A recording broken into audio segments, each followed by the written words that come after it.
In case you didn't know, there was a woman who gave birth to rabbits. So let us talk about her bizarre story.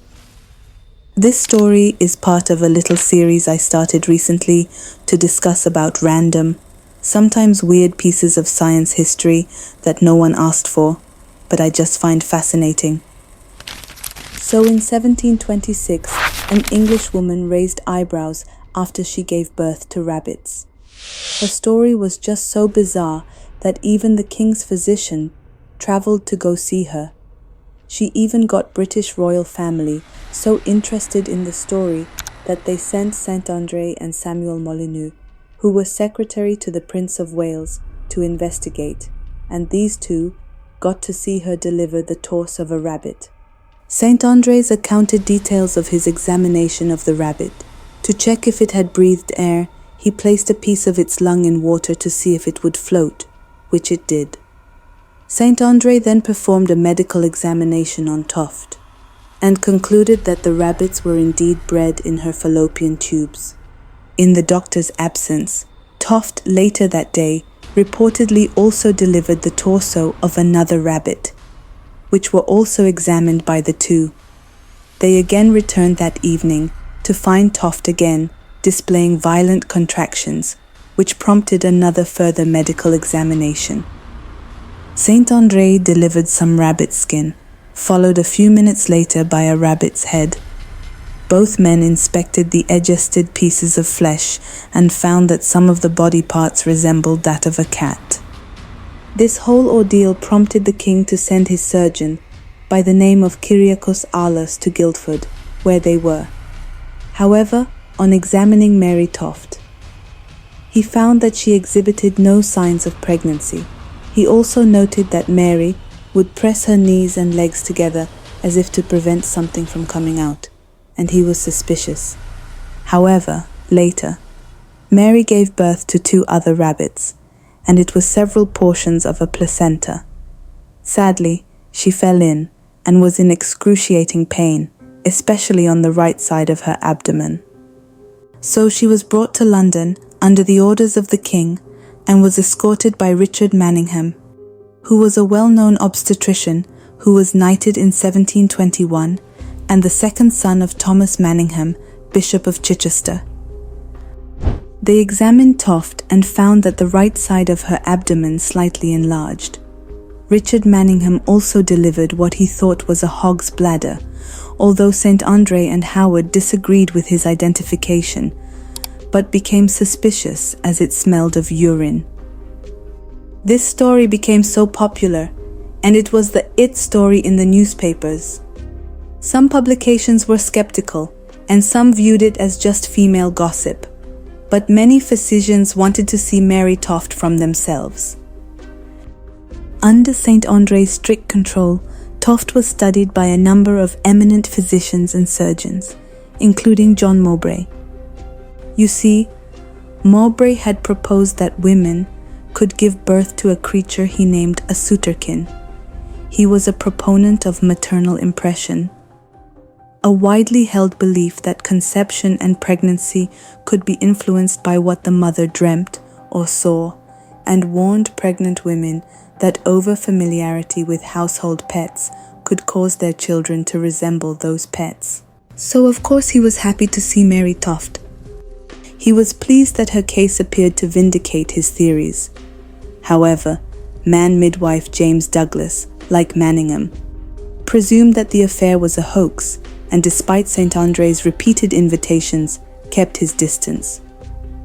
The drama was that Douglas was one of the country's most respected anatomists and a well-known man-midwife, whereas St. André was often considered to be a member of the court only because of his ability to speak the king's native German. St. André therefore desperately wanted the two to attend Toft. After George I's accession to the throne, the Whigs had become the dominant political faction, and Manningham and Douglas's Whig affiliations and medical knowledge might have elevated his status as both doctor and philosopher.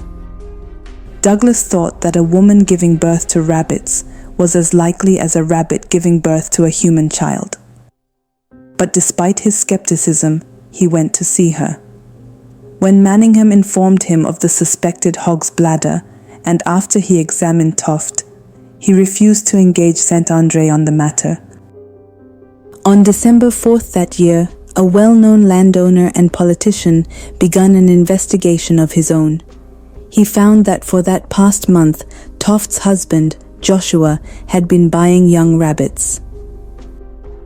He took this as enough evidence and proceeded, in a letter to physician Sir Hans Sloane, wrote the affair had almost alarmed England and that he would soon publish his findings. On the same day, Thomas Howard, who was a porter at the Bagnio, confessed to Justice of the Peace, Sir Thomas Clarges, that he had been bribed by Toft's sister-in-law, Margaret, to sneak a rabbit into Toft's chamber.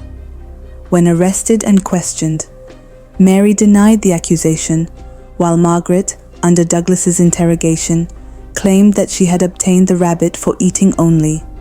But remember the surgeon Cyriacus Ahlers, the one who was suspicious of the whole ordeal?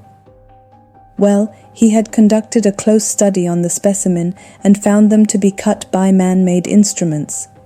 He later wrote his findings to the king and later to several persons of note and distinction. This began to worry both the king, St. André, and Howard, who later asked Ahlers to return the specimen.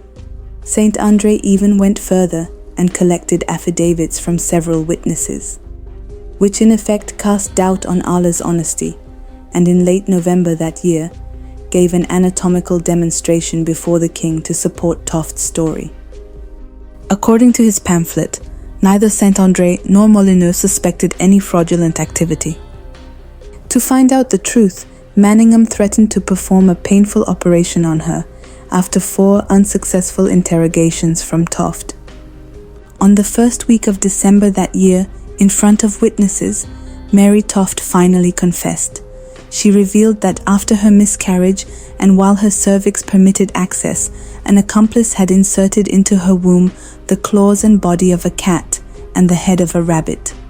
They had also invented a story in which Toft claimed that during her pregnancy and while working in a field, she had been startled by a rabbit and had since become obsessed with rabbits. For later parturitions, animal parts had been inserted into her vagina. She later also revealed that she had felt pressure from a lot of people, ranging from her mother-in-law to John Howard. She also claimed that a traveling woman had told her how to insert the rabbits into her body, and how such a scheme would ensure that she would, and I will paraphrase this, never want as long as I lived. She was later charged for being an abominable cheat and impostor, in pretending to be delivered of several monstrous births. So that was the story of the woman who gave birth to rabbits. The story kind of died down as time went, but the medical world was never the same. Mary Toft later gave birth, but to a human this time. If you like this weird piece of history and would like to see more of these, please hit the subscribe button and like this video. Also, did you know you can tell if you're likely to become a serial killer?